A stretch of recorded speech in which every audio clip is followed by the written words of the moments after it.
Hello everyone, this is Andy from the Pixel Pub. I'm here to talk about the games I've been playing for the past month or so. Okay, I'm going to go in a little bit of chronological order here. First up is Castlevania Aria of Sorrow on the Switch. I picked up this Castlevania collection, Advanced Collection, a little while ago from Limited Run Games because I never really played the Game Boy Advance Castlevania games back in the day. I really only played them with like emulation, playing one with like a keyboard. And that's not the way to experience this stuff.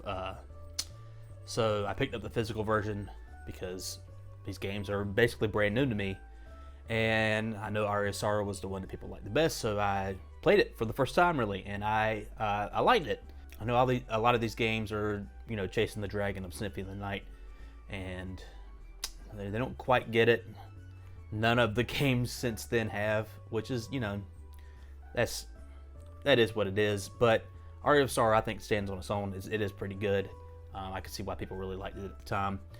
There's still Harmony of Dissonance and Circle of the Moon, and there's a Dracula X on here too, which is like, okay, whatever. I'm not gonna play that. I think it's a Super Nintendo version. It's like, no.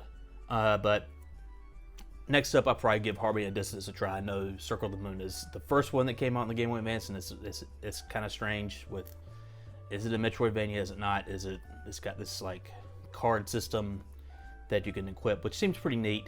I messed around with it a little bit, and I messed around with it a little bit back in the day, but it's a very stiff game to play. But Aria of Sorrow was fun. I do have, I think it's Dawn of Sorrow on the DS that I have started and restarted like 5 times on the DS.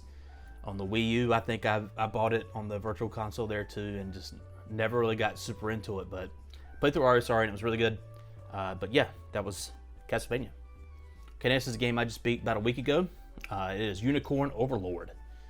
It is the Ogre Battle-esque RTS from Vanillaware that Atlas put out over here.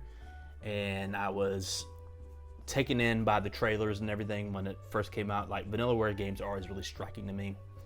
But I picked it up at Walmart for a pretty stupid price, considering it only been out for like 2 or 3 weeks at the time, or like a month. I was worried because I'm not a big real-time strategy guy. I played Final Fantasy Tactics back in the day, and that's turn-based strategy, and I played through it a bunch of times, and I like that game. But every tactics game I played since then, my brain doesn't work that way. I don't know why. But this game, I don't know, the way it dishes it out to you, it was very easy for me to understand. It was a whole lot of fun. It's definitely one of my favorite games of the year. Oh man, it was really, really good. If you have any interest in real-time strategy games and stuff like that, I would definitely give it a shot. It has some callbacks to like Final Fantasy 12 as well.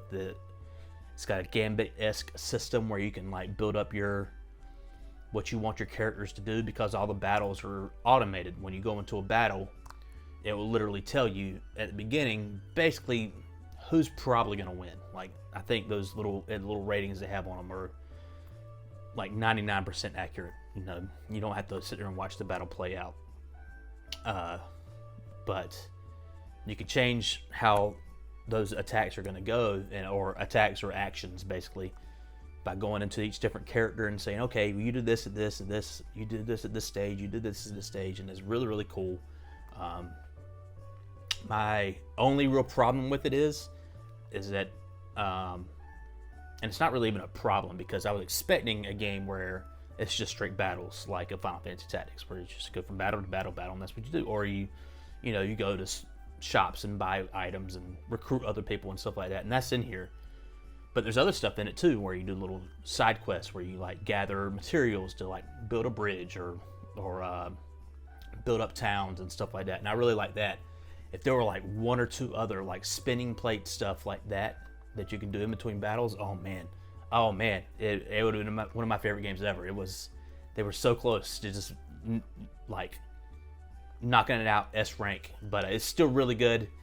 It's still it might be my #1 game of the year so far. But yeah, it's really good. Unicorn Overlord. Okay, next is the game I haven't beaten yet, but I think I'm pretty damn close. That's Trails of Cold Steel. I have started down the journey of the Legend of Heroes series, and I'm starting with a game that I think most people would tell me who like the series to not start with this game, to start with the first one, because there is a continuous story that plays out. But, you know, I'm a bit of a rebel, so I started out with the one I wanted to start out with, and that is Trails of Cold Steel. I like this game. I don't think I'm in love with this game.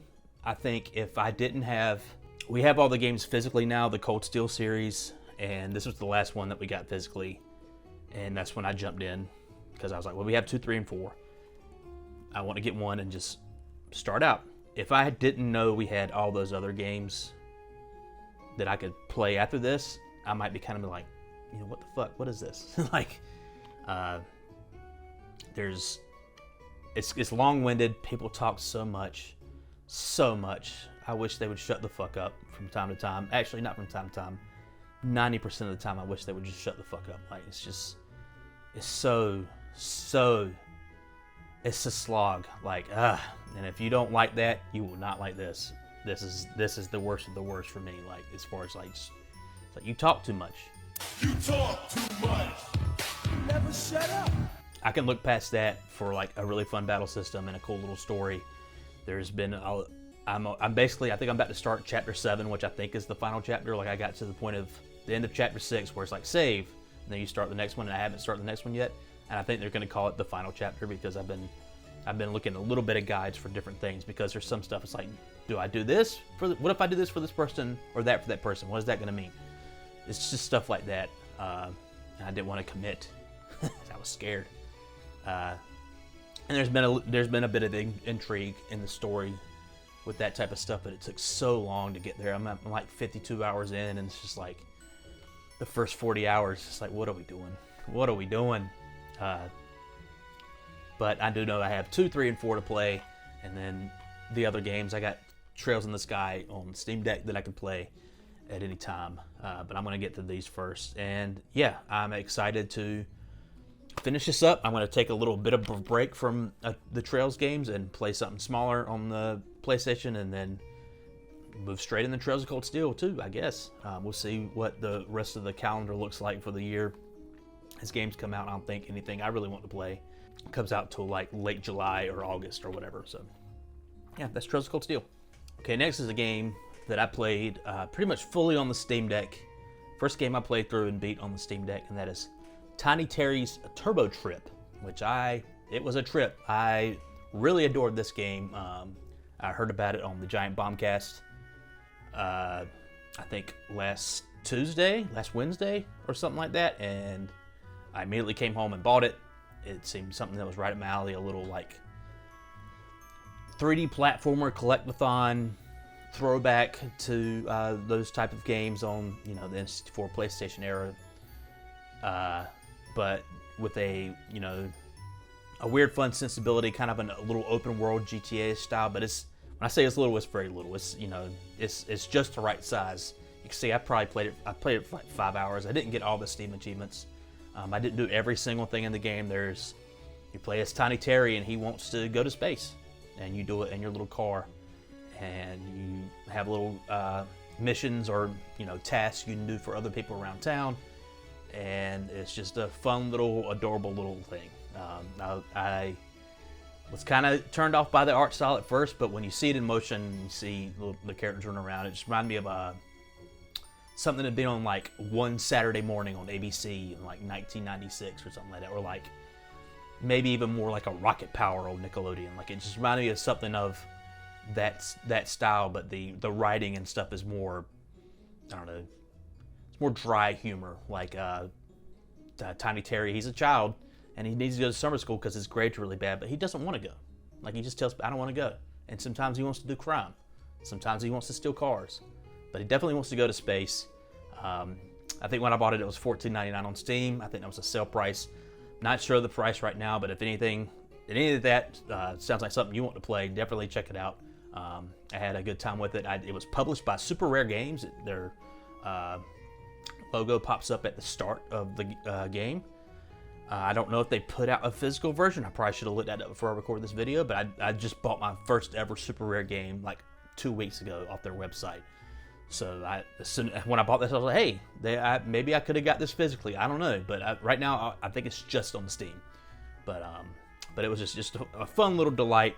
It's definitely gonna be a game I remember at the end of the year when I'm making my top 10 list, because it was a fun little trip. Okay, somewhat lastly is a game I started playing on the Switch after I beat Unicorn Overlord, and that is Arzette, Jewel of Fairmore. This is a game that was put out by Limited Run Games. Not only did they sell it, but they also published it. When you start the game, their logo pops up.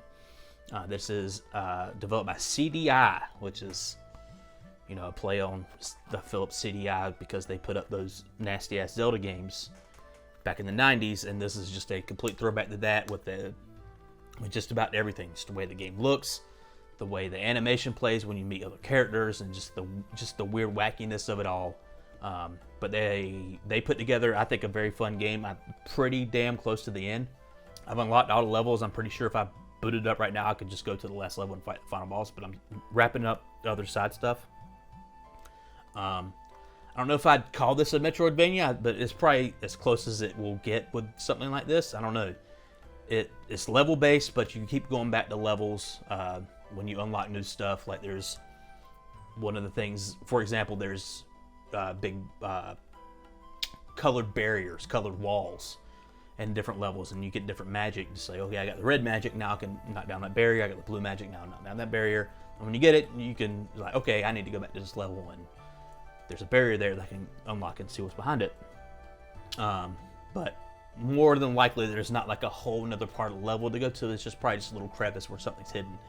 And I almost wanted to like get a pen and paper, or like write down on my phone, like swamp, blue barrier, so I can remember, like when I got something new, I wouldn't have to go all the way to every single level and figure out what to do.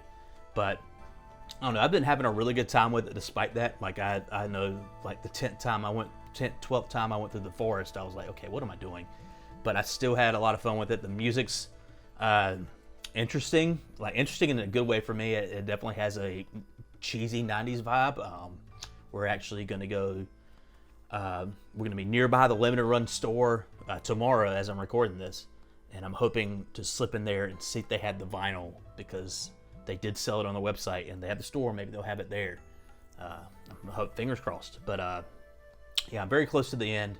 After this, I'll be playing Paper Mario 1,000 Year Door, that remake. But as far as that, I think it's definitely worth checking out. It's very interesting. The art style's insane. The characters are insane. The music's weird, and it's a fun game to play. Like, the controls are great. They took the lessons from the Zelda games back on the CDI and said, we're gonna make something good, I guess, but with the same aesthetic. And I think they nailed it. But yeah, that's Arzette. So those are the games that I've been playing. But I will say that Summer Games Fest was last weekend as I'm recording this, and they did announce the Alan Wake 2 DLC, and it was on the deluxe version of Alan Wake 2 on PSN was on sale for $16, and I got it. I want to play that DLC. I loved Alan Wake 2. It seems like you could play as what's her name from Control? Like, I had her name in my head all day. Jesse Faden. You could play as her in the Alan Wake 2 world. I think she's literally in Coffee World, which is crazy. But I think I'm gonna play that very soon. I was like, maybe I should wait till like a Halloween, like a little spooky time. I don't think I can wait that long. But that will probably be on the list next time. But yeah, I kind of want to do these once a month. I think this is a fun thing to do. Just talk about games I've been playing. So yeah, I've been Andy from the Pixel Pub. Let me know what you've been playing in the comments, and I'll see you later. Peace out.